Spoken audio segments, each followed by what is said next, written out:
How to connect an Xbox controller to an iPad. In this video, I'm going to show you how to pair your Xbox controller to any iPad using Bluetooth. And if this video helps you, please consider giving it a like and also subscribe to my channel because that really helps me out. So the first thing we need to do is put our Xbox controller in pairing mode. And we simply do that by holding down the Xbox button right here and this button at the top at the same time.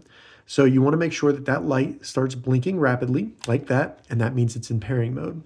Now we can go to our iPad, open up the settings, and in the settings, we want to just go to Bluetooth, and then it should find under other devices, Xbox wireless controller. Go ahead and select that, and then select pair. Once it says connected, you should see the light on your Xbox controller stop blinking, and that means you are now fully connected to the iPad. If you ever have any issues where you can't get this controller back to connecting to an Xbox because it keeps reconnecting to your iPad, simply go into the Bluetooth settings, select the little eye next to Xbox and select forget this device. And that's how you connect an Xbox controller to your iPad using Bluetooth. If this video helped you, give it a thumbs up and please consider subscribing to my channel.